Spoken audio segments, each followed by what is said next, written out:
Hey, you're live. All right, welcome. Today is Wednesday, August 14th. We are meeting today, the State Aid for School Construction Working Group. Agenda has already been adjusted for Courtney O'Brien. Thank you very much. We're going to start this morning with Beth St. James and Legislative Council. This may not take a full 45 minutes, but I think a good refresher for all of us of all of the different ways in which we organize schools in Vermont that are going to come into play then when we talk about who's building what, where, who's paying for it, how funding would work, et cetera. So start with a lot of grounding today, the whole morning session of kind of Vermont as it is now, how our schools are structured, what's happening in terms of district quality standards already, in putting some of the kind of check mark things in place around how schools are managing their facilities. And then maybe the most important part right before lunch, both Beth and Bob helping us get our heads around the existing sitting on the shelf school construction program, probably with a lot of help from Chair Emmons as well. So a lot of just information and intake here this morning, grounding ourselves in what's happening in Vermont, and then pivoting more towards where we may be going for lunch. All right, Beth.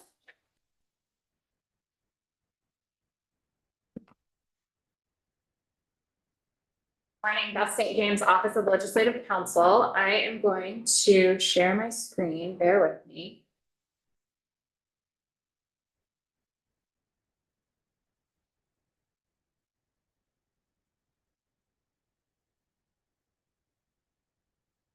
Okay. So, is there an echo? It was sounded like it. It's not. It might have been bumped to just a note off. Okay, great. So I'm going to do a relatively high level overview with some examples of what the different structures in our system look like for school governance. I will give the caveat that I give a lot of times that I'm giving 101 presentations, and that is this is a 101 presentation. There are details and topics that I might not touch on, and that doesn't mean they're not important to your conversation, and that doesn't mean they don't exist. But I tried to, in the time given and knowing what your charge is, try to focus it for you. I'd be happy to talk to anyone at any time about any of the questions they have, but I may not. You might have something in the back of your head and say, why isn't that here? And maybe just because I skipped over it for purposes of today. So really think of this as that freshman 101 presentation. And I know many of you are veterans and have been living in your communities and participating in your community. So hopefully a lot of this is very familiar to you. So, School Governance 101. So I'm starting with a picture, and I will just say I'm a lawyer. I am not a clip art specialist. This is going to be very basic. We're going to go big to small here. So supervisory union in that red rust color is the largest kind of administrative or governance unit here. And we're going to go deeper into each of these, but this is just to give you kind of that visual. And then within supervisory unions, we have school districts. And then within school districts, we have schools. Simple, right?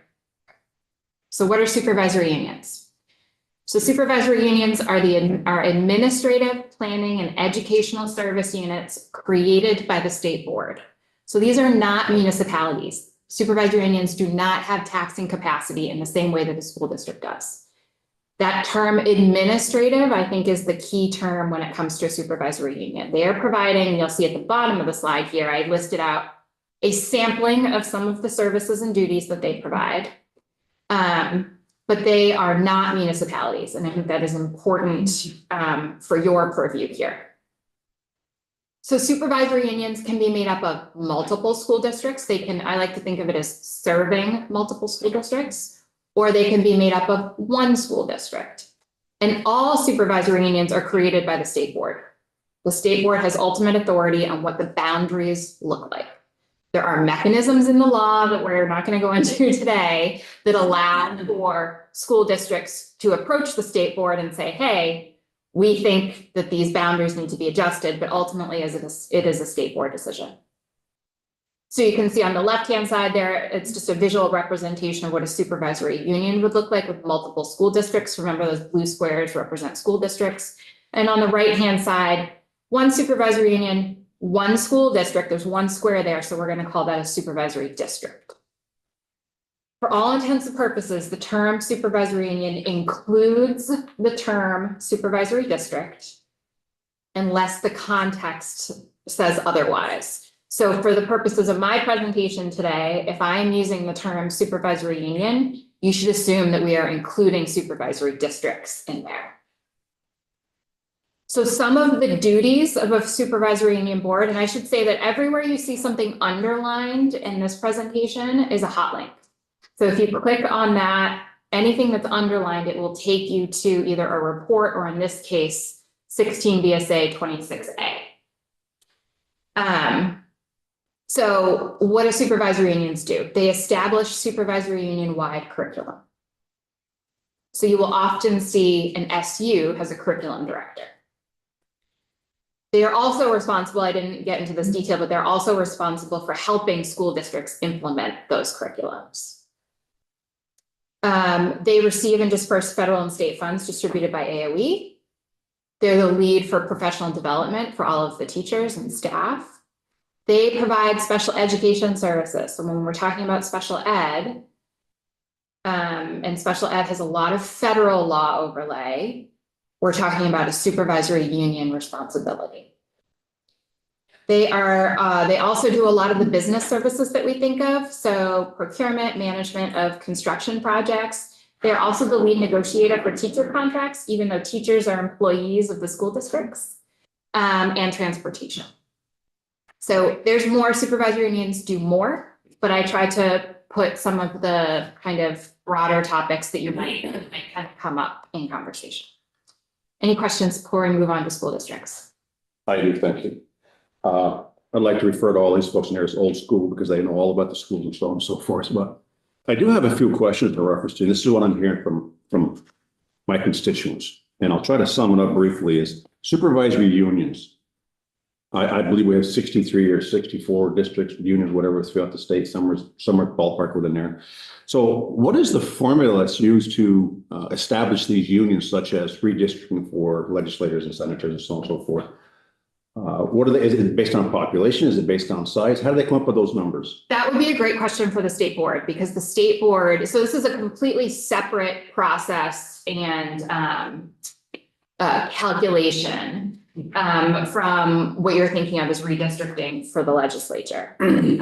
But because the state board is responsible for forming the supervisory union boundaries, I would probably not be the best person to speak to the thought process that goes into how those boundaries are adjusted. But generally speaking, from kind of a practical level, the supervisory union is responsible in state law for providing certain services. And so one of the parts of the equation into what does that boundary look like is what is the most efficient organization for being able to provide those services well.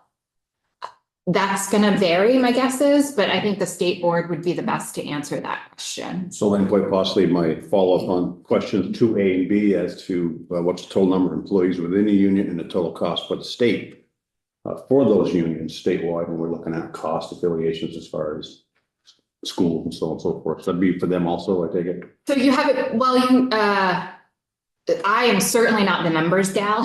So I cannot tell you how many students are in, and I know Jill has her hand raised, but I can't tell you how many students are in each school district or supervisory union. But you raise an excellent point that I probably should have put on here and overlooked, and that is, I tripped over myself in telling you all when I started that supervisory unions do not have taxing capacity. They are not municipalities. Supervisory union budgets. So the supervisory union has its own board.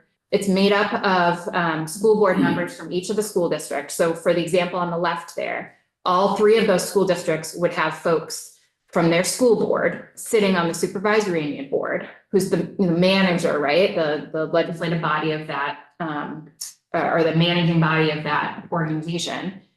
Supervisory union budget is a line item essentially in each school district budget. And so each school district is paying for all of the services that the supervisory union is providing. I think, and then I definitely want to let Jill jump in. This is like crowdsourcing our understanding here, so others jump in as well. To your question, my understanding is that really what defines them is the evolution of history in Vermont. You know, that schools used to be teeny tiny in each town over many years, over lots of reasons of necessity, some forced, some Act 46, some have gotten together, some haven't. There's no, and they're not of a set like population. You know, I represent CVSD, the Champlain Valley School District, which is the largest, but that's, school districts are very widely in size. They're not representative of the same sort of number of students the way our legislative districts are by any means. So it's really sort of an accident of history / some like efforts at times to create more coherent structures, but I think that's the messy short answer to how are they, it's not like one for every 10,000 kids by any stretch of the imagination. It's pretty haphazard. But others and other parts of the state can jump in and add to that, and Jill might have a more technical answer. Jill, did you want to add something? Yeah, so I actually agree with you about the question about the formation and boundaries of the SU. I think that is a question for the state board. And also I agree, Erin, that it's a result of history. Back to sort of the basic question about like, what is the size? What are the expenditures? That sort of thing. We at the agency are pulling together these sort of state and SU level reports that will be able to provide that. But the short answer is that there is a wide range. These come in all flavors and sizes. So we have some SUs and SDs that have well less than 1,000 students. We have some that have 2,000 students. Some of them, as Beth was saying, are single school districts within a supervisory district. My favorite example is North Country, which has 15 separate school boards within the supervisory union. So I think what that tells us is that as we are contemplating our work, there's always going to be complexity in how, say, projects might be completed, and we can talk about this in the past. If a school was being built, it might just be that school board that might be voting on, or that community, just in that community that would be voting on the bond. So there's a lot of variety here. We do have some data at the agency level that we'd be happy to share. And then the other thing I wanted to know, I threw it in the chat, but realized that you all can't see it, is that for the purposes, as Beth said, our SUs and SDs are not municipalities. For the purposes of federal funding, they are generally, there's always exceptions, considered to be the local education agencies, and they are the recipient of federal funds. So while the budgets get voted on, and then the costs of the supervisory union become that sort of line item, in the reverse, things like the title funds, other federal grants, they actually go to the SU or SD as the supervisory union and get sub-granted down to their sub-districts. So it happens in both directions.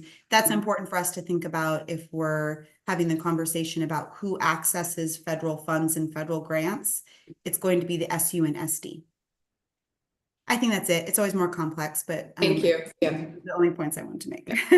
And the whole purpose of starting with this is because we're going to run straight into this in school construction, is that if we're thinking about the schools and the Vermont of the future, if we are completely bound by the red ovals and blue boxes as they exist now and are doing our buildings that way,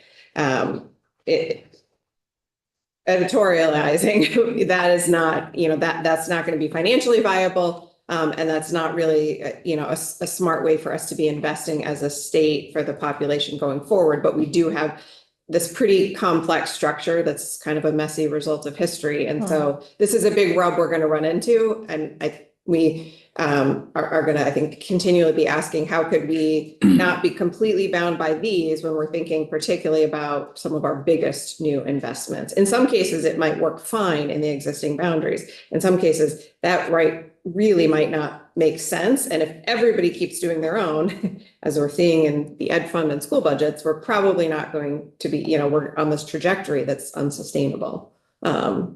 Which is why we're trying to get to a more coherent statewide, but this governance piece is a messy part of it. So I have a Yeah. question. How, for supervisory unions, I know what you were saying, it's just kind of a hodgepodge for Yeah, how they were it is. created. How long have they, the ones that we have, how long have they been formed? I mean, has it just been like 10 years or has it been 30 or 40? I think it depends on the supervisory union. I think those boundaries have been changed after Act 46 to a certain extent. I think some have been there for a long, long time and some are newer. But again, that would be a question for the state board. And we might be able, as we get into this more, I think some maps and lists from AOE may be helpful of, exactly who falls under what. That's done a great job of helping us bring some real world examples to this as we get later into it. I know, for example, I appreciate the reminder that when you say supervisory union, it includes supervisory district, because I immediately go to, well, what's mine? What's mine? What's mine? And so you don't necessarily have to have, there are places that are not a supervisory union. I'm in Williston. Kids all go, it used to be a supervisory union, the Champlain Southern CSSU. So there was a board in Williston, a board in Shelburne, a board in Charlotte, a board in St. George. And then they all sent some reps to the CSSU board. In 2015 or 16, they fully merged to become just the Champlain Valley School District. So we are now one district. There's one 12-member board for all 5 towns total. All those kids always went to CVU and they still go to CVU. So the school boundaries didn't really change, but we are not facing the same declining enrollment yet. But so there's an example of it was organized one way, now it's organized a different way, but it didn't really even move kids around. There are other places, though, where changing that does move where kids are physically going.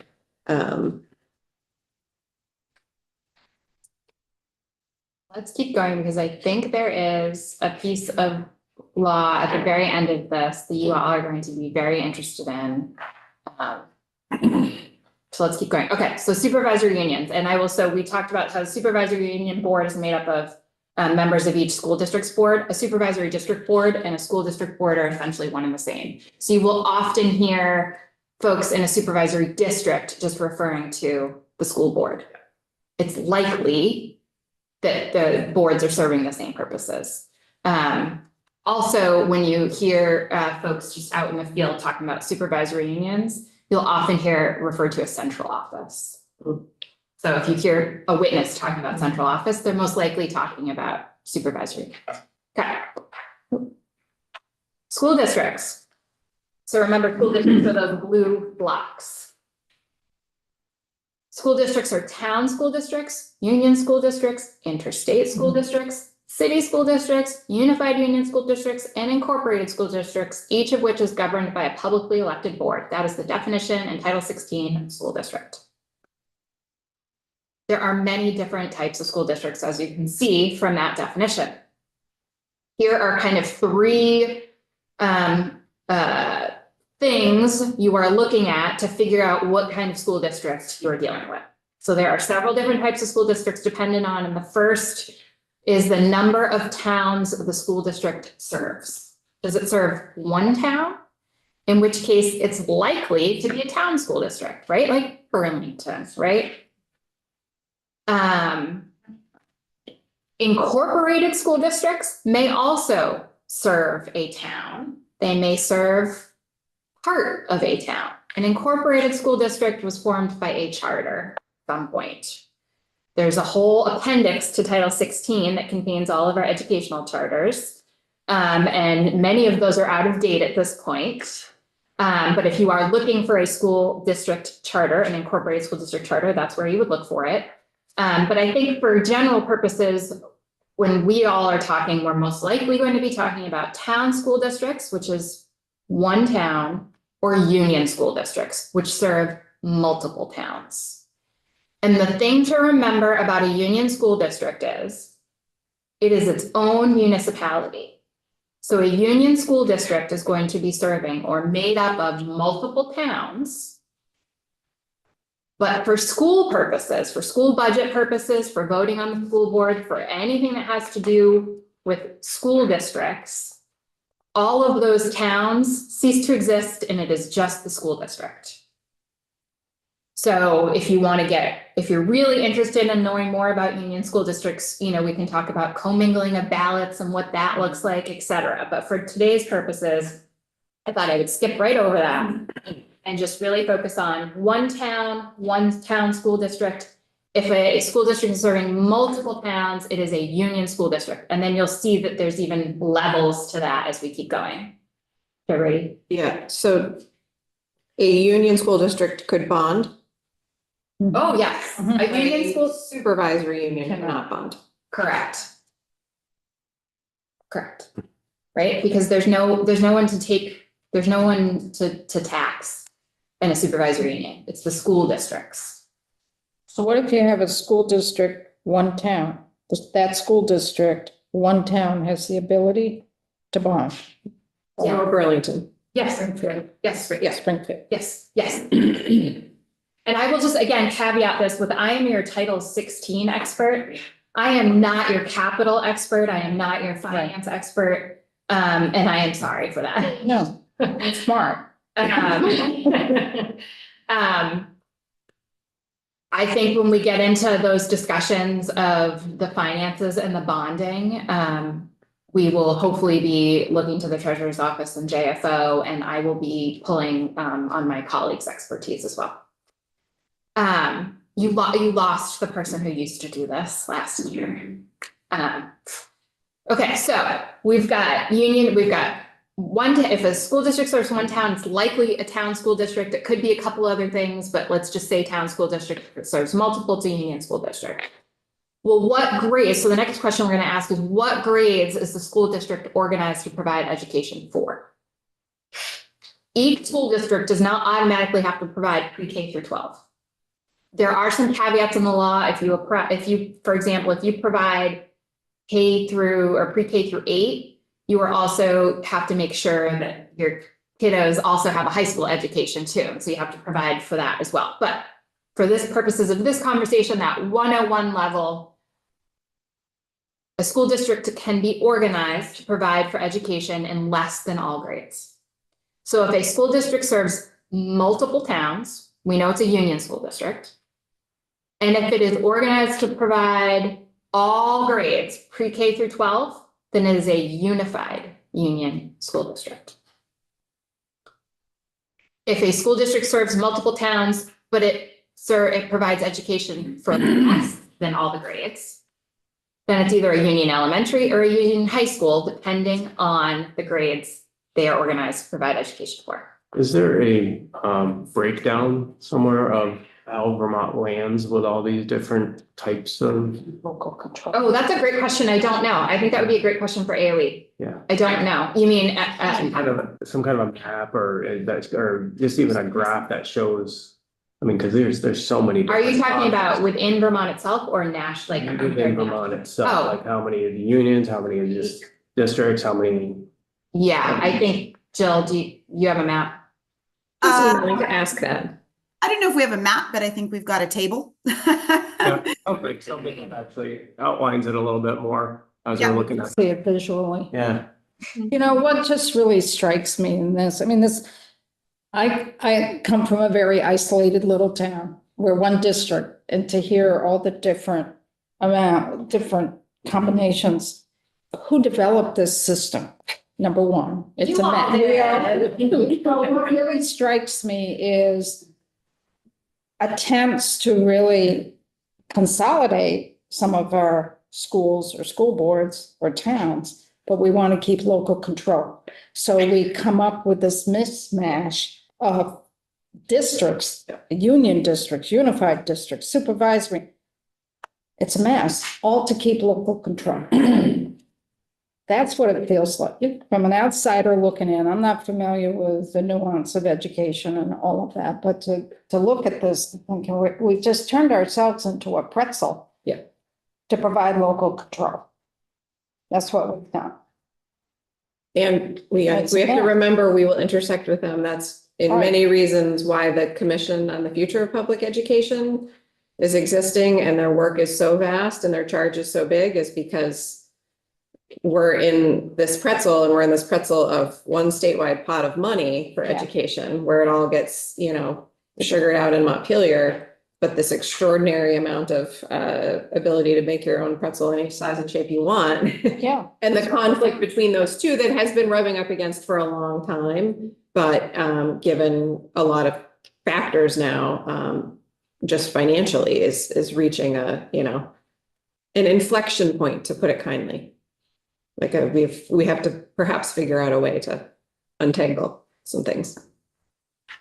And that's the governance part will much more be the commission's work, but I think it's something we have to keep an eye towards and be working with them on. And my hope is for us not to be totally bound by existing structures when we think about what school construction and facilities might look like in the future. Because if we keep it this hyper local, we're in this challenging situation that's going to keep. That's the difficult Yeah. part of this, is that are we do we need to be focusing on school construction as we stand now?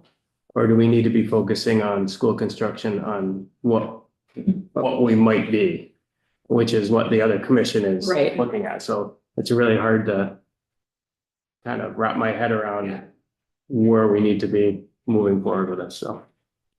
I think part of that equation is going to be, what is the dollars that we're talking about? Sure. Because that will drive really what happens. And there isn't a big pot of dollars out there for this. And if I can just add something, because I think, Chris, you're pointing to something really important there, and it's something that Aaron and I have talked a lot about. So how do we build a program that has the rigor and the really clear prioritization that I think we're all sort of looking for a limited pot of funds in a really big hole, as I like to say.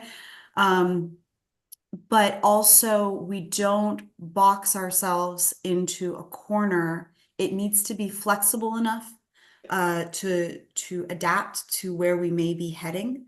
And then the other thing I think that is a charge of this working group is, and Beth already knows this because we've been in touch with her, is as we are identifying these obstacles that exist in the existing structure to the kinds of goals that we might want for the construction aid program, we need to sort of make a laundry list of what those things look like. What are the potential statutory changes that might need to happen in the next legislative session, so that we're not constrained by the existing complexities, so that we can give our supervisory unions and our districts some more options as they are starting to envision what their schools might look like. So, Chris, I fully appreciate what you're saying. And I think the answer is we try to identify what the obstacles are in the existing system, and then we try to build a program that's flexible enough that it could adapt to a future system as well. Thank you. But if you have that flexibility, you also need in the new system, the sustainability of the funding, because that's what's gotten us in trouble. We have to make sure you sustain it, because if you can't, then it's going to throw all the schools back up in arms the way they are now. And I will just note that that's the beauty of your end product being proposed legislation, is we can, or you can choose to, you don't have to, but one option for you all is when you identify the areas of current law that need to change in order to make your vision a reality, you can do that in your proposed bill. Okay, let's keep going. Okay, So the last piece, I'm gonna further complicate matters when we're talking about school districts, is how does a school district provide education for those grades? So not every blue box is going to have little schools in it. So school districts can operate their own schools, or they can tuition students out, or they can do both. Any questions? I'm sure you have lots. Okay, so what are some of the powers and duties of school districts? Again, this is a hot link to the whole list here. So Okay, before you go on, where do the independent schools fit in? Is that last sentence, that last bullet? the independent schools would fit in only in that last bullet to the extent that a parent in a tuitioning district chooses to send their child there. Good. But independent schools, which include both approved and recognized, approved independent schools are the only ones who are eligible for public tuition, don't fit into the school districts and the supervisory unions as far as governance structures in any way, shape, or form. I shouldn't say that.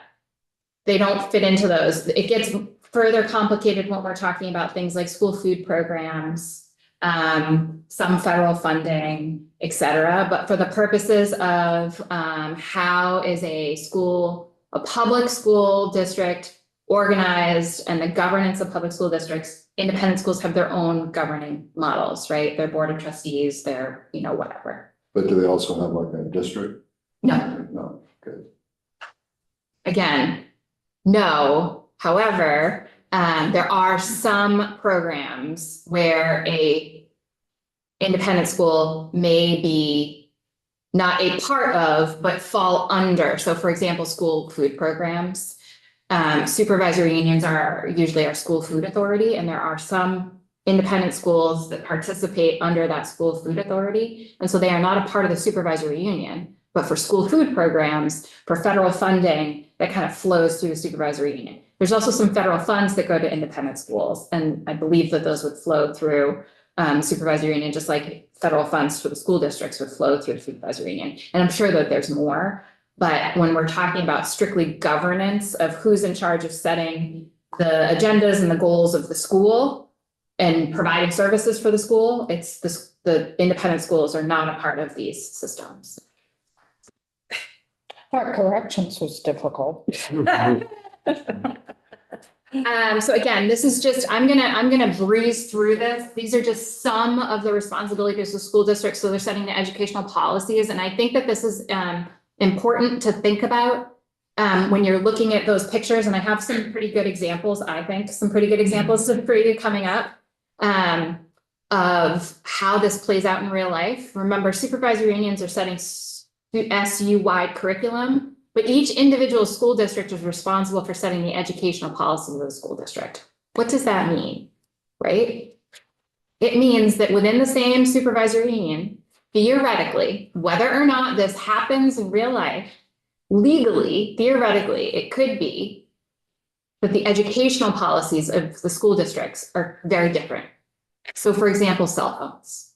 Mhm. You could have one school district that says cell phones, no, you can't have them in school. And you could have one school district that says, we don't care when you take them out. We have no policy on it. And they're within the same supervisory union, right? So those powers and duties, when we're looking at the different governance structures, do make a difference when we're talking about kind of when I think where we're gonna go, and we'll see in the last couple slides of if there was ever any like a school straddling different school districts, a joint school.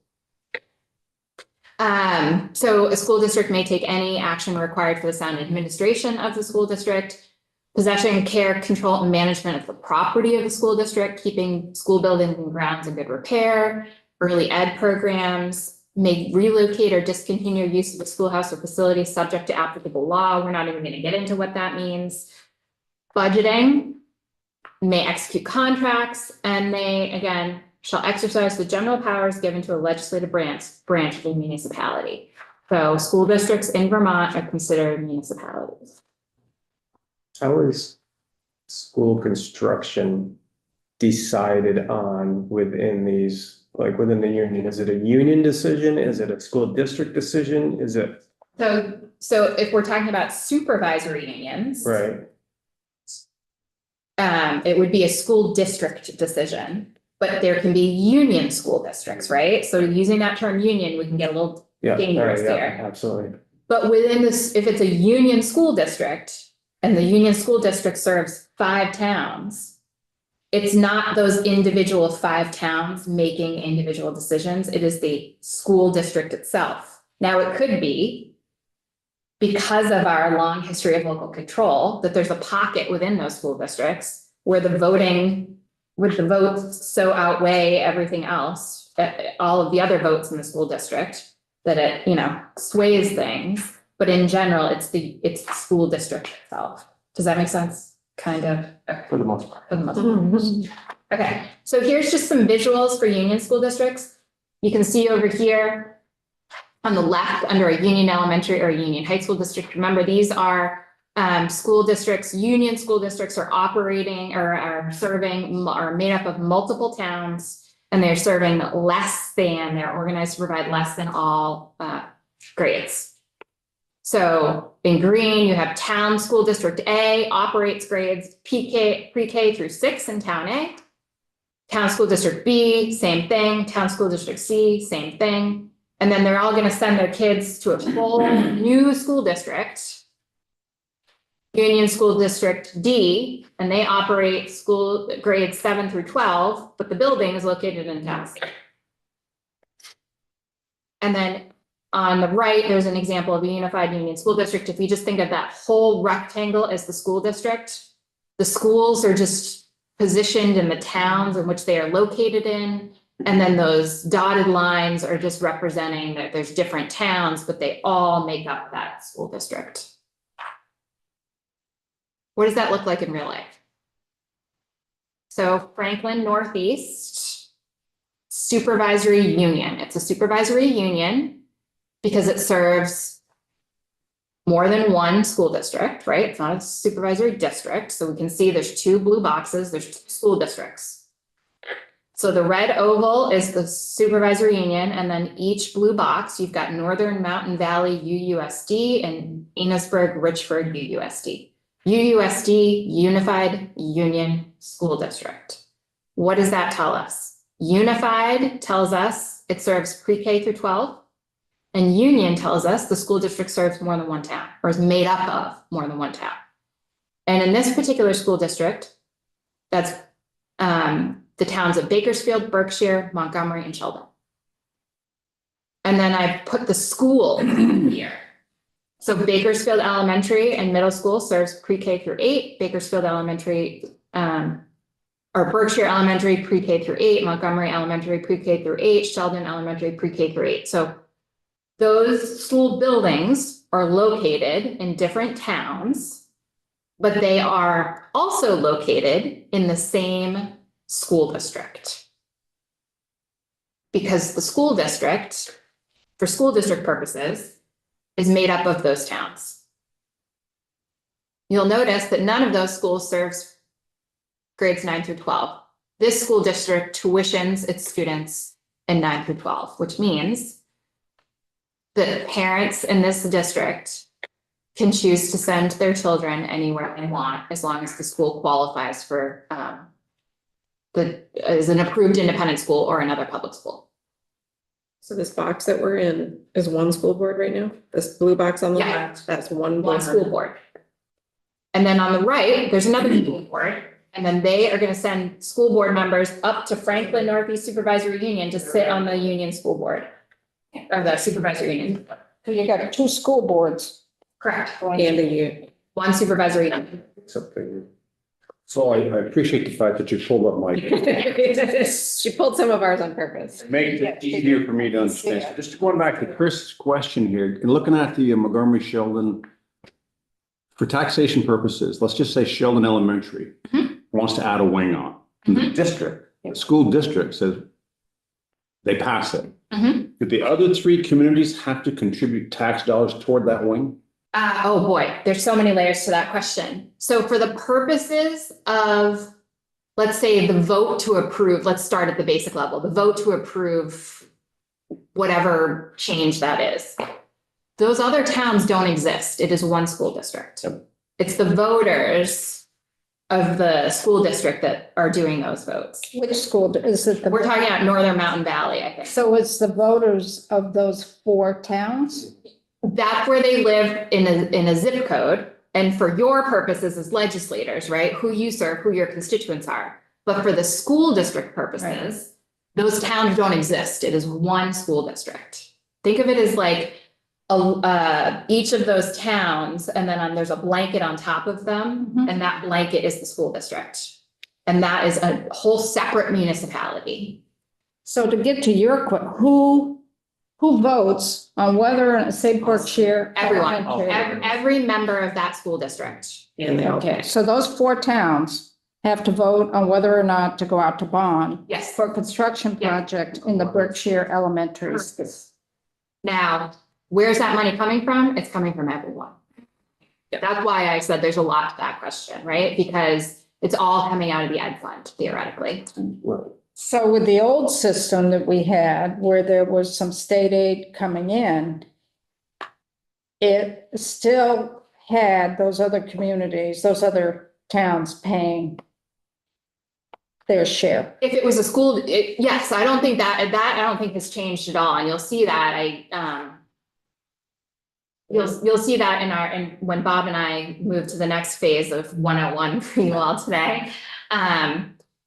It's the school district that is voting to approve the project, responsible for the project, and going out to bond for the project. And that school district is going to be made up of, depending on the school district, one town or many different towns. And it could be, again, in the universe of possibilities, legally, under our current law, it could be that the town of Sheldon loves its little elementary school that belongs to this large union school district and wants to add a wing. But the voters who just happen to live in Bakersfield, Berkshire, and Montgomery don't want it. Now, that could happen. They're all a part of that union school district. It's one municipality for voting purposes. But as Rep. Emmons pointed out, that local control is such a part of our history that depending on how old this union school district is, the circumstances through which it was formed, all kinds of different politics could come into play and what those votes end up looking like. Yeah, so I pulled out what we had for schools that we funded in our FY13 school construction aid, and how I was curious in terms of how it would be listed. At that particular time, I didn't see anything with the UUSD, but there was high school, Union High Schools. So they had the name of the town, like they had Missisquoi Valley Union High School. They had Harwood Union High School. So that Harwood, that's in Duxbury. The Missisquoi was in Swan. So the school building was actually either in Duxbury or Swan, but it was part of a Union High School district. Yes. So the money went directly to that building that was either in Duxbury or Swanton, but it's titled in terms of a union district. So my concern with this is it's clear mud in my mind. But using that philosophy of, I'm just picking school, we're not, Right. if we're gonna add on, say Sheldon wants to add a window. You're saying that everybody has to vote, say Bakersfield and Berkshire don't want it. They have to vote on the bond. Right, but clearly, in this particular case, Sheldon needs it. That's like a select board saying, well, we're gonna fix David Weeks' road. I don't live on it, but now we ain't gonna put money into that. And I think the select board should be the ones that make the decision, okay, if we break this up into taxpayers, this is a needed entity, this road in front of David Weeks' house versus this is a needed thing.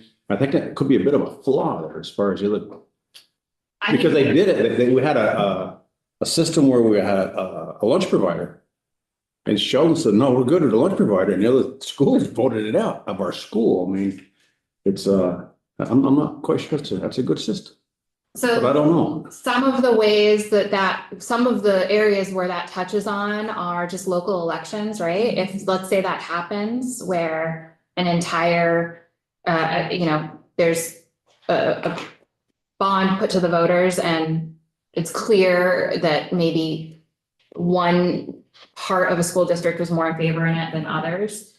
That could change the outcome of school board elections in the future, right? If you are seeing that your school board members are making decisions that you don't like.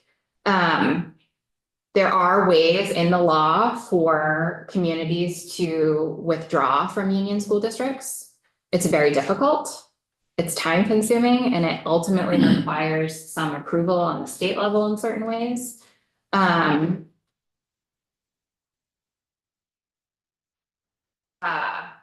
There's a lot to unpack here. This is our current governance structure. This is how it currently works.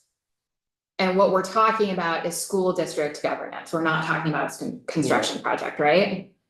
And I'm not sure that's within your purview, right? So that's where those conversations with the Commission on the Future of Public Education are going to come in handy. And recommendations in your legislation, any changes to make your vision for school construction palatable. I see Jill has her hand up. So can't fix it, but offering one, this is something that we definitely talked a lot with House Ed during last session, and part of the bill that created this construction working group also created a facilities master planning grant, which now exists but is unfunded. So that would be something we can all talk about.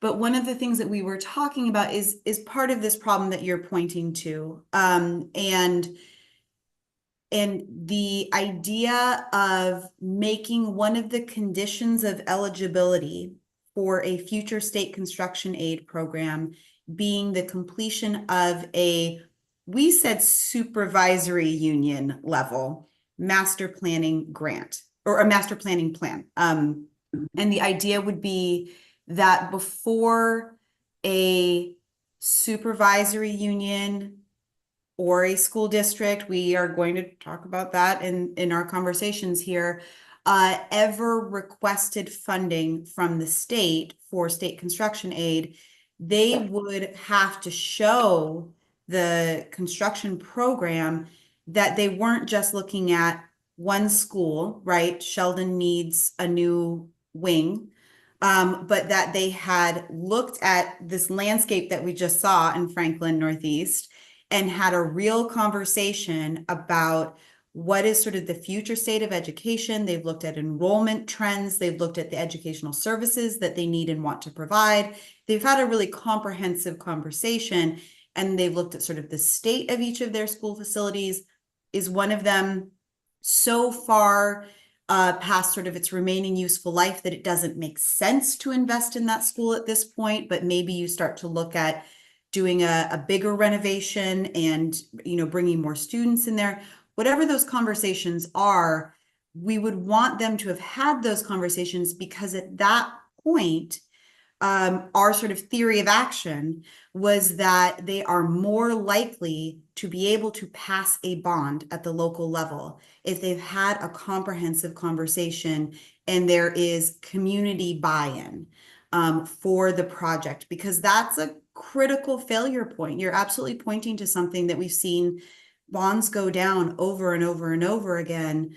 And so one of the ways that we could increase the likelihood of success, but also improve the quality of the projects in terms of our long-term strategic goals, is by requiring that they complete that sort of district level, I should say SU level master plan for their facilities. So it's a lever that we can pull, I would say. And I also agree that the larger complexities you're pointing to are definitely something for the Ed Commission. to chew on, but we can provide these real world examples of how the existing system creates undue complexity or obstacles to some of the goals that we have. And I will also just note to further complicate matters, you may never know why a bond failed. Yeah. Right? Mhm. Because these votes are going to be commingled. You don't know who's. Yeah, that was my question. Are the ballots commingled? Mhm. And that would be, That again is an area of the law that you guys make up, right? This is, for those of you who don't see me on a regular basis, one of my favorite lines is, it's all made up. It's all, literally, the law is made up by you. So, right now, commingled ballots. Okay, I am cognizant of the clock. We're gonna run through. We have Springfield supervisors in here.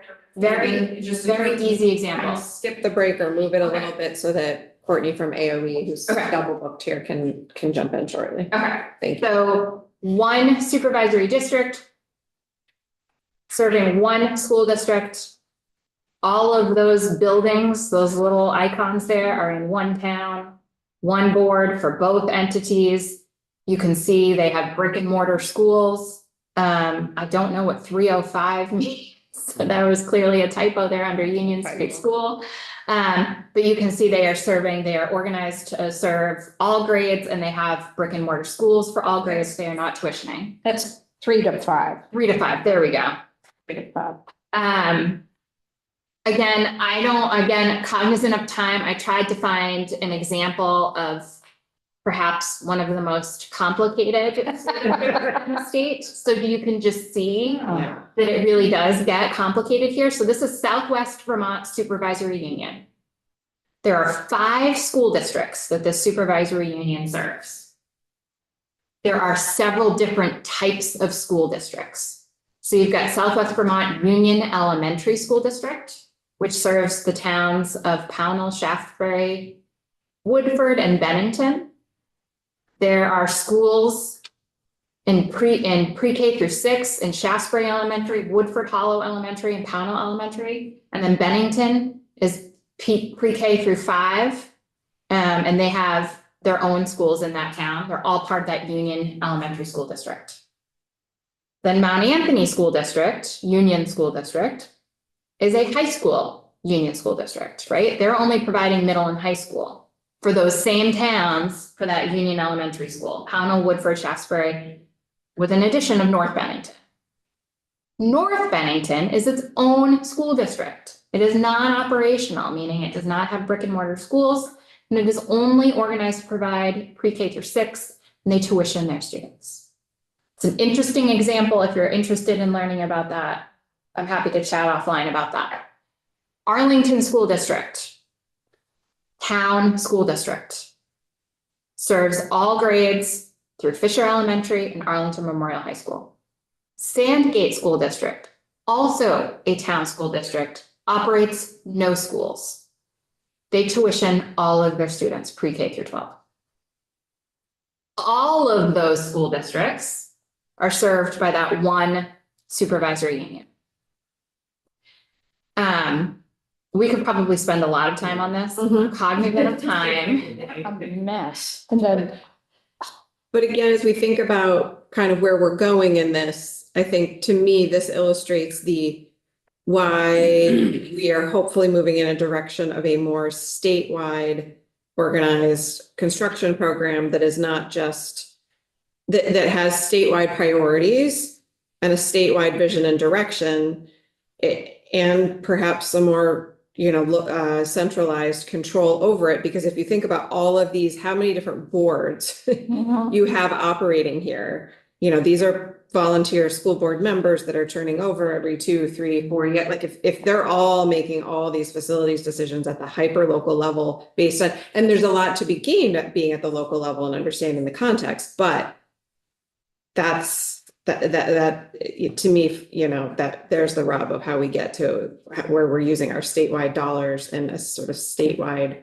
vision for where we're going with schools, because you've got potentially more than 10 boards maybe here. I counted 9. Not, yeah. I don't know if I did it right. Okay, I am, Yep. again, in the interest of time, I'm just gonna take you to what I think we will spend more time on. And so I am just gonna kind of like mic drop this. Okay. And then walk away with my lips. So there is currently in state law the ability for school districts to contract to construct and operate joint schools. So this is literally what you will see here. Again, this is a hot link to the statute. It is section 571, subchapter 6 of chapter 9 of title 16. This is the statute. I have just verbatim cut and pasted it here for you. So a town school district or an incorporated school district, again, you can see if you love this concept, this is an area where we need to add the term union school district, right? So let's just say a school district may authorize its school directors to enter into a contract or contracts with other towns and parties for the financing, construction, maintenance, and operation of a competent school or schools to provide means of facilities for the convenient and adequate development, education, training of the youths of such town. What does that look like? See if I can make this a little bigger for you all.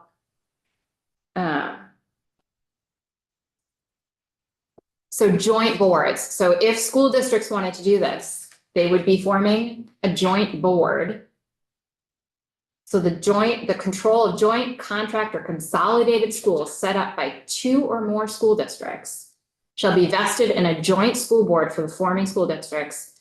And the members of the joint school board shall be chosen in a manner, et cetera. The joint board is going to have a full authority to act on finance, location, structure and maintenance, et cetera. And then allocating board members is in subsection D here. That's it. This is the last slide of my presentation, and there is nothing else on this topic. I have no idea if this is currently used or if it's been used in the past. I think that's a great question for AOE.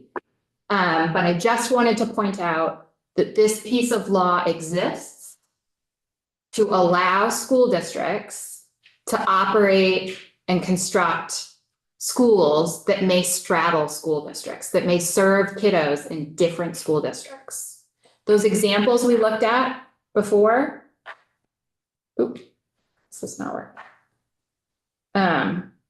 These examples we looked at before, there's no schools straddling anything here, right? All of these schools are located within one school district.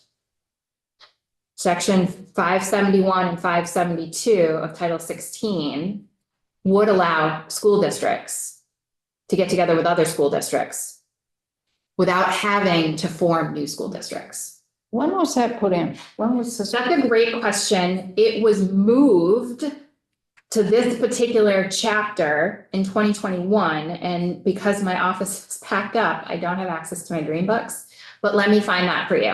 I'm just wondering where it originally came from and what year. I will do that today, and then I will be back in the seat and with you all day. And so if you give me 5 minutes later on in the day, I will give you the history of this. I think that's important. Quick question. Find that out. Quick question. One more quick question and then Yes. we can come back. We're I'm just gonna trying to have educate more- myself. We'll have more Beth. On the slide before this right here, you talked about the school district.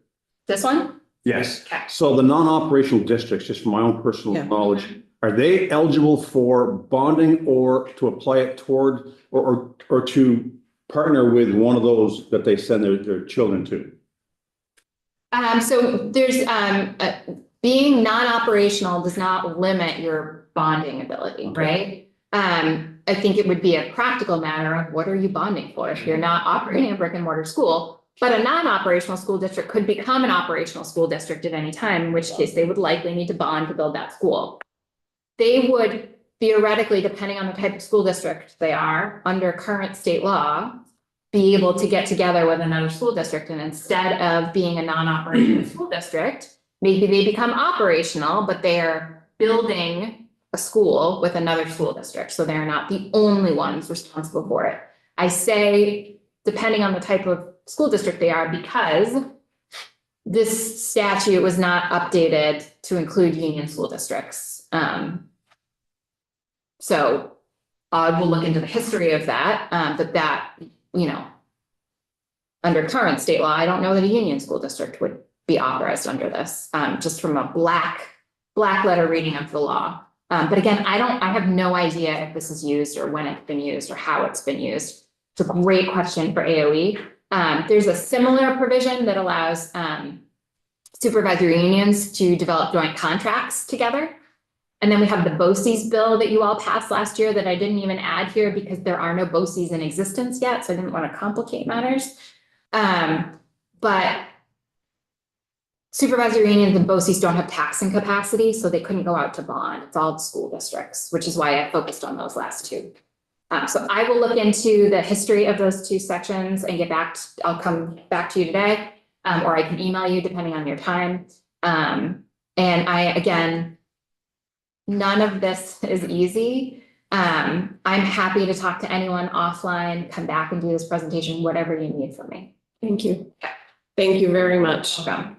We're gonna jump right into the next agenda item, because AOE staff has multiple booking engagements today, so, you know, step out, take a quick break as you need. And I'm hoping, Jill, you can contextualize this a little bit so we don't get too confused on this order. We were gonna do this later, but we're just moving it for scheduling sake, so there's a little bit of a, we're jumping topics here. We're moving from mod 1 to mod 5, and they might not be as connected, but.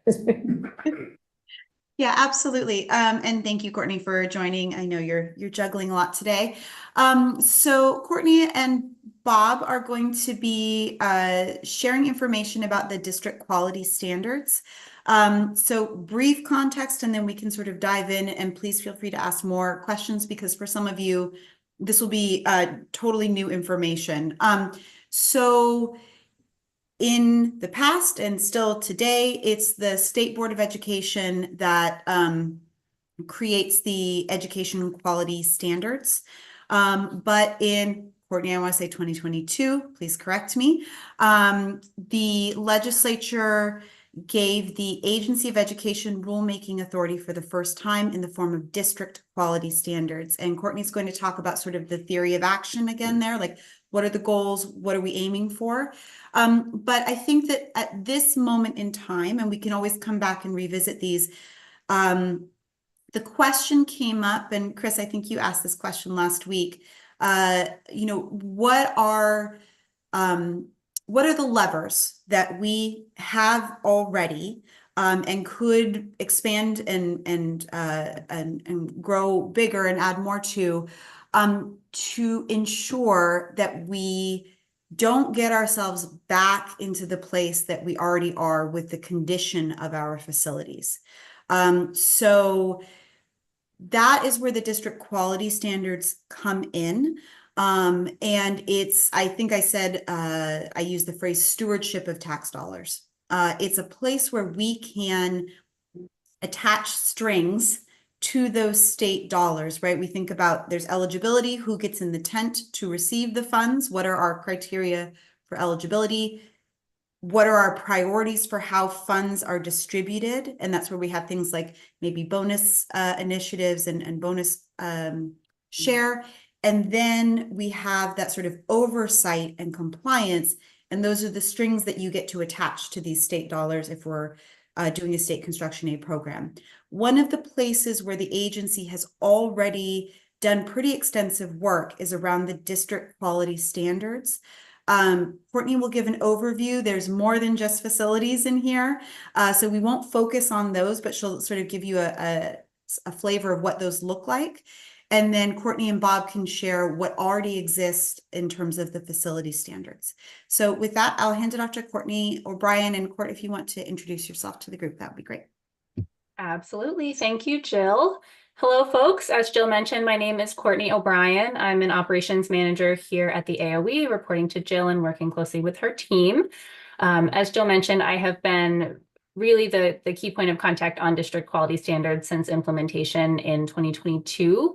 I do have a short slide deck. I believe that the slides have been shared with you all, and Annie is going to, I think, cue them up for me. Thank you, Annie. Annie, next slide, please. Beautiful. So again, really high level overview, and we certainly can have some opportunity for questions at the end. As Jill mentioned, this is the first Agency of Education established rule. So this was authorized in Act 127 of 2022, I think is more recently known for the pupil weighting adjustments that were then adjusted again last year. But embedded within Act 127 was also this authorization for the agency to engage in rulemaking around district level quality standards. We do have other education quality review mechanisms that have measured district level standards in the past, but this is really the first time that we've implemented any sort of administrative rule or regulation over at that level. Before we jump in, I just want to clarify, when we're talking about district quality standards, the level that we're talking about here is really SUSD. So the rule itself does clarify that, but for the majority or for the rest of my presentation, please know that where I say district, I am talking about SU level. The rule was officially implemented and adopted by the Secretary of State last July, I believe. It is now available online for anybody who would like to see the full text of the rule. It is linked here. And the rule addresses 3 parts. So if we break up the rule into these 3 main sections, we have the newly established district quality standards. Again, these are new criteria for SUs to meet around business operations, facilities management and safety, and school board governance. The second part of the rule addresses the quality assurance regulation process that will be used to actually ensure compliance with and progress toward these district quality standards. The quality assurance regulation piece I will talk about in just a bit with a little bit more detail. It does bring in some connection to the State Board of Education ed quality standards, but it is not, the 2 rules are separate and distinct. And so again, we'll talk about that in a bit, but I do want to just say that right off the bat. And then lastly, the district quality standards rule does provide some new reporting and public transparency requirements for all districts and for the AOE. So when we talk about what teeth or what kind of support does the AOE have to actually hold districts accountable in this process, one of the major levers that we will pull is in the reporting and public transparency piece. A huge part of district quality standards relies on an annual self-evaluation metric. And our hope is that those self-evaluation metrics will prompt some additional review by school communities to ensure that they have the necessary information they need to engage with their schools and districts around these key topics. I do want to note that district quality standards is applicable to only public SUs. It is not applicable to independent schools and will become effective on July 1st of 2025. In terms of what that really means, our expectation is that shortly after this implementation date, so sometime in summer of 2025, we will begin the first piece of the self-evaluation process. We'll conduct our first round of self-evals. I do think it's really important to note here that implementation does not mean that there's an expectation that all districts will be at proficient in any or most of the quality standards that are being established. The first year in particular is really about setting those expectations and defining it and getting a better understanding from districts about what does current state look like? Where do we need to focus our efforts and how do we support districts in achieving proficiency? This is something that has come up, I think, in all of our stakeholder meetings around this topic. Many SUs are very nervous about the implementation of DQS because it may in fact uncover some weaknesses in their business operations or facilities management, et cetera, that hasn't previously been spotlighted in this way. And our perspective from the agency is really, again, to be very supportive. We're not looking to provide any consequence for districts that need to evaluate themselves as less than proficient. We're looking for what are those needs, what are the needs of those SUs, and what are the supports that the agency and state can deploy in order to get them to reach proficiency in the coming years. Next slide, please, Annie. So back to our theory of action. Why did we do this? What were we really expecting here? In the discussions leading up to Act 127, there was a lot of discussion around the state's role the state's role and responsibilities for providing equitable access to high quality education. The state or the AOE cannot do this on our own. There are several pieces of delegation that need to happen between us and a classroom to ensure that that high quality, equitable access is occurring. In addition, we do need to have assurances in place to ensure that that delegation is really happening and that it is happening well. Lastly, what we've observed and what has been observed for, or had been observed for several years prior to this rule, is that there was significant process variability within the education system. So among SUs, even within SUs, the way that this work was executed was quite variable from district to district and was resulting in inequitable operation and I guess inequitable impacts to the operations of those districts. That variability was then, of course, exacerbated by the pandemic, by subsequent labor shortages, and a steep increase in staff turnover that has been really been anecdotally shared with us for several years now. Next slide, please, Annie.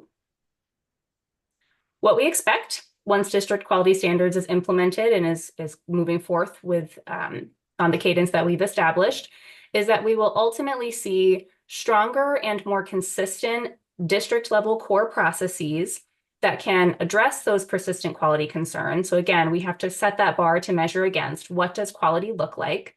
We'll reduce equity gaps. So we're ensuring some consistency again amongst and between districts and mitigate the impact of staff turnover. If these districts are motivated through DQS to establish really strong systems that are sustainable over time, we should be able to reduce the number of instances where somebody's been within the district for 45 years and holds all the legacy knowledge, and then they win the lottery and leave, and the district does not know what to do. So district quality standards, I think, will start to improve upon some of that as well. On the AOE side, this will allow us an increased ability to deliver relevant technical support. So again, when we're talking about district level supports, SU level supports, I would say not all, but the majority of the work that the AOE does in this area is based on what's on fire in any particular moment. This will give us much more structure and detail in how to diagnose those weaknesses in SUs. So again, after implementation, we're not looking to name and shame districts that aren't at proficiency, but really look at trends across the state of where proficiency is not reached, why it's not reached, and how the AOE can support reaching that level of proficiency. So in short, absent clear standards, how do we provide the supports? I think we've talked about it being very similar to what we expect of students and teachers. We have to set the expectation before we can measure against it. Next slide, please, Annie.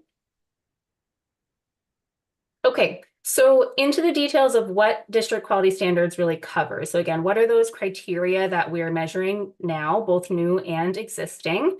The new district level quality standards that were authorized in that initial Act 127 provide new standards in business operations, which includes budgeting and accounting, risk management, data management, and personnel management. Facilities management and safety, which we've broken up into two different categories. We will focus today on facilities management. The facility safety piece is largely based on Act 29 related to school safety and security. And board governance. So this is in fact one of I think the first time that we've established any sort of administrative rule or criteria for school boards. And I will note that we've been working very closely with the Vermont School Boards Association and its representatives to complete this process. The rule itself is meant to measure critical and high leverage systems that support that equitable access to quality education. So we're being more specific than I think we have in past and previous rules, but we're really focused on end results rather than prescriptive processes. So focusing on whether or not a district has a mechanism in place to do X function or to perform X function, and rather than prescribing a very specific tool or system for them to use. This is also designed to be attainable for all districts. So we're really thinking about what are those systems and mechanisms that need to be in place that could be applicable small scale, large scale, in more affluent communities, in larger districts, in districts that have kind of odd scenarios that are the result of many years of local decision making. It's meant to be something that is scalable. And lastly, again, less specific to the world of facilities, but I think worth noting, while there is a section of DQS that relies on ed quality standards for the quality assurance piece, it is not a mechanism by which EQS is comprehensively measured. So district quality standards does not replace EQS, and it does not take over the accountability mechanism for EQS compliance. Next slide, please, Annie. So again, we'll focus on facilities management today. So again, summary, but this is much more detail about these criteria that are included in the rule. The facilities management section is almost wholly reflective of requirements that already existed in Act 72 or were being drafted in Act 72 at the time that the rule was being developed. There's three major components to this. Number one is that the SU maintains a comprehensive operations and maintenance manual, and then we go into provide some criteria around what comprehensive actually means.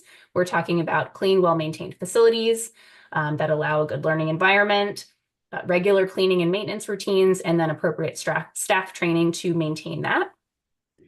Component two is that the SU maintains a 5-year capital improvement plan. And again, we provide some specific criteria for what needs to be included at minimum in that capital improvement plan, including specific categories that need to be addressed.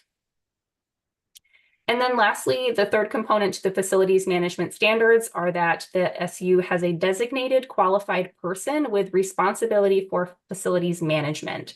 So it's really important here to note that we are not requiring a very precise position. We're not saying that all SUs need to establish a facilities director.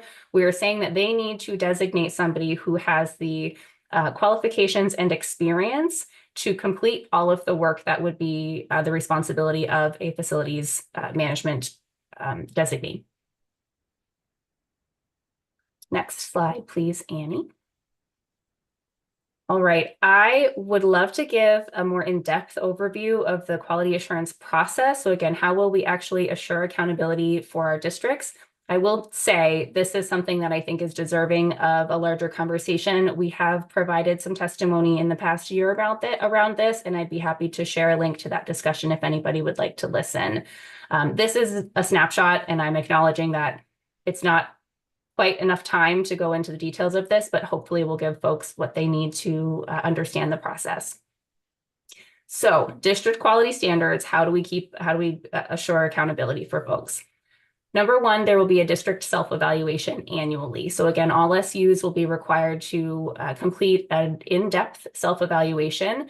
This will be set up in the style of a proficiency-based rubric. We have been drafting rubrics for each section that really provide very specific criteria to ensure that these self-evals are less biased than if we just said, hey, choose your level of proficiency. This is different than how we have implemented assurances in the past. I think we do have a set of superintendent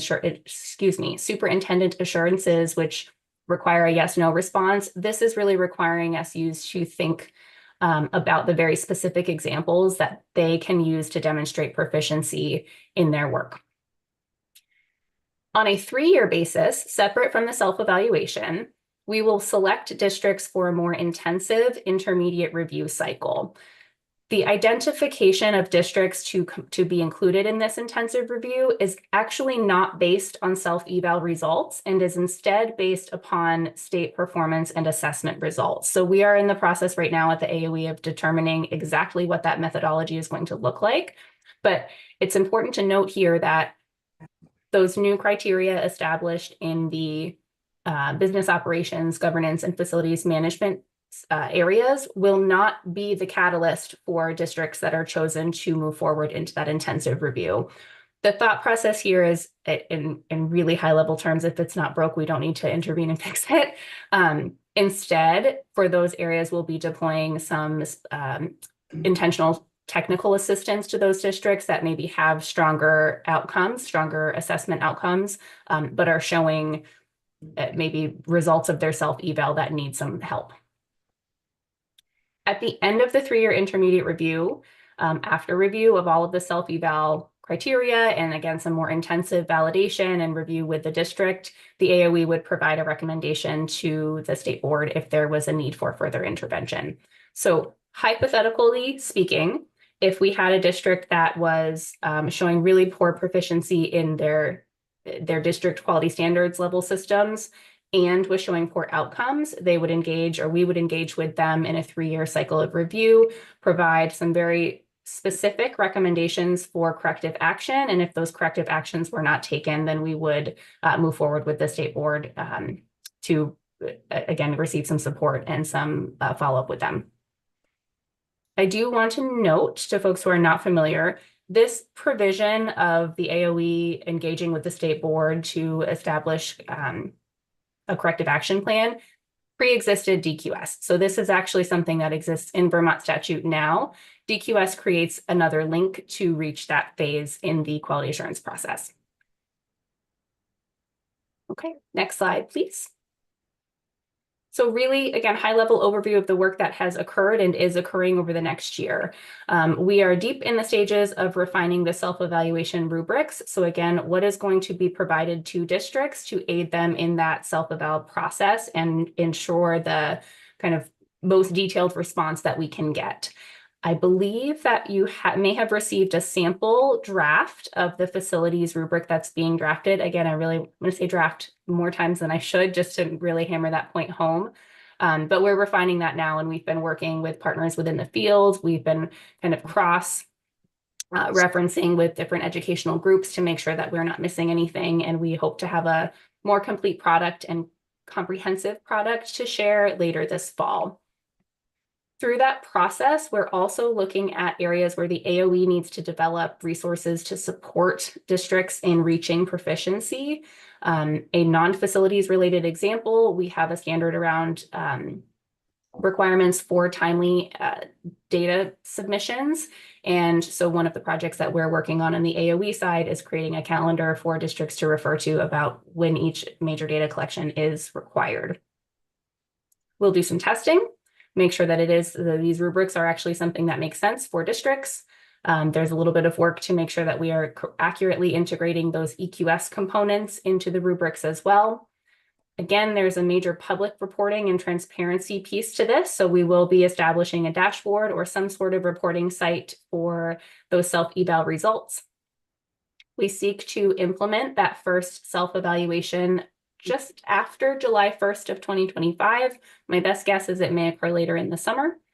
And then that will begin the first year of that 3-year identification cycle. So we will have some time there to establish the list of districts that will be identified and complete that intermediate review. And slides, please.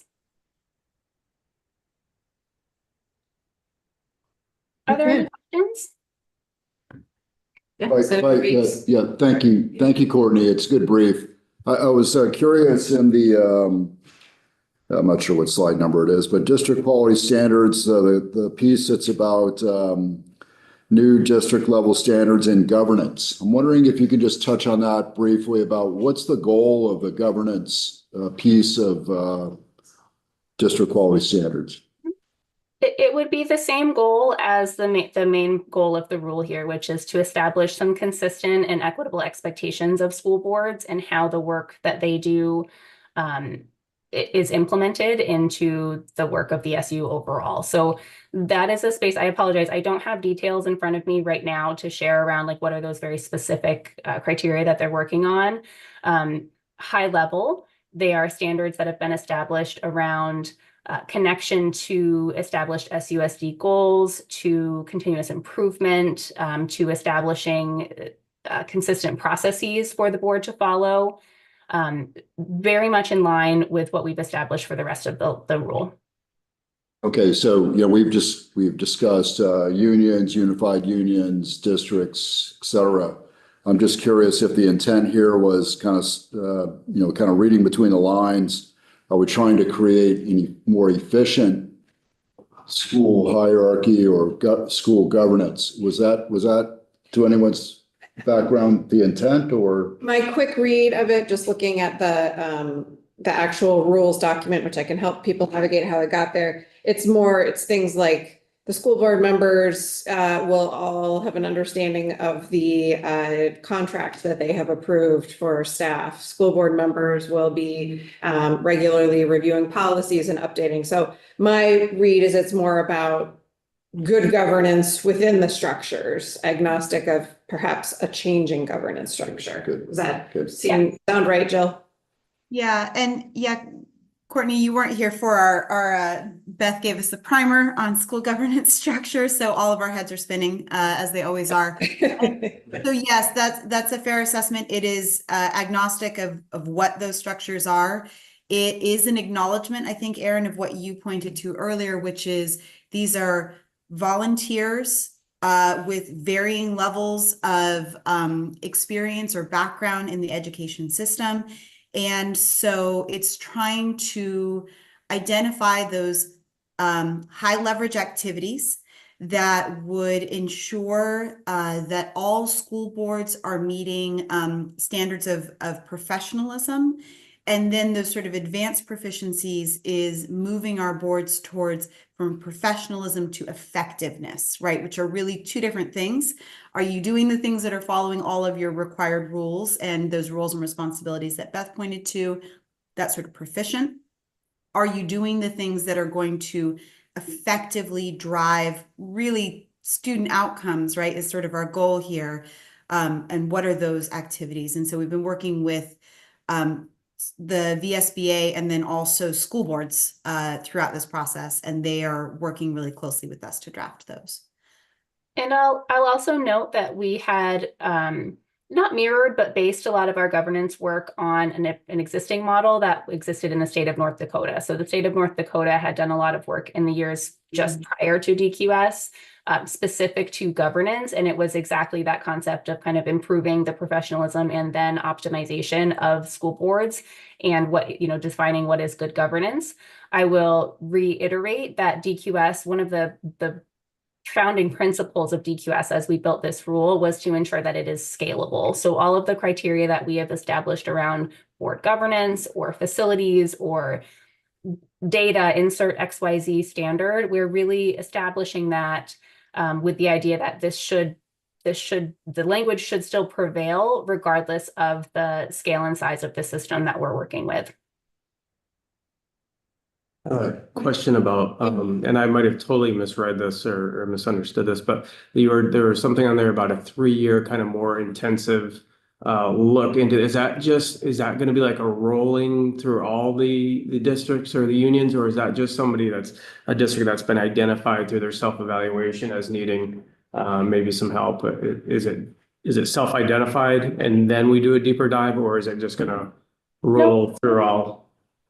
So it's not rolling. So we will have kind of a pre-established 3-year increment that will occur. So it won't be always on a 3-year rolling cycle. We'll have one year of identification, and that will be the year of identification followed by 2 years of review.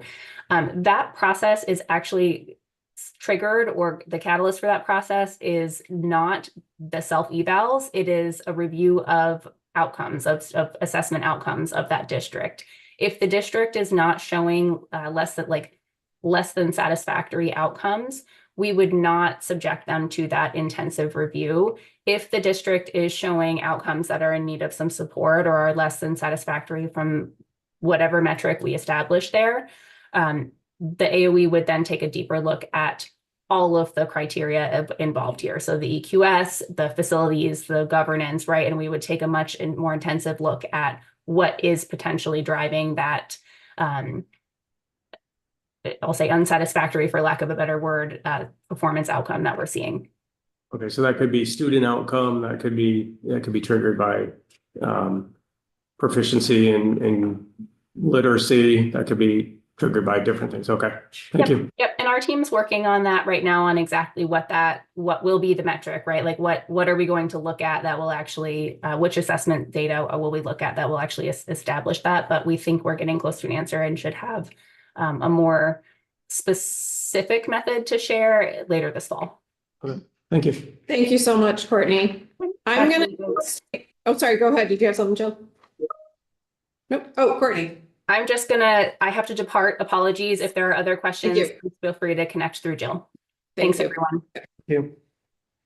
I'm gonna suggest we take a 5-minute break now, just so people can stretch. I'm gonna confer quickly with Beth and Bob about shifting things maybe just slightly to keep us moving through today, but we'll come back.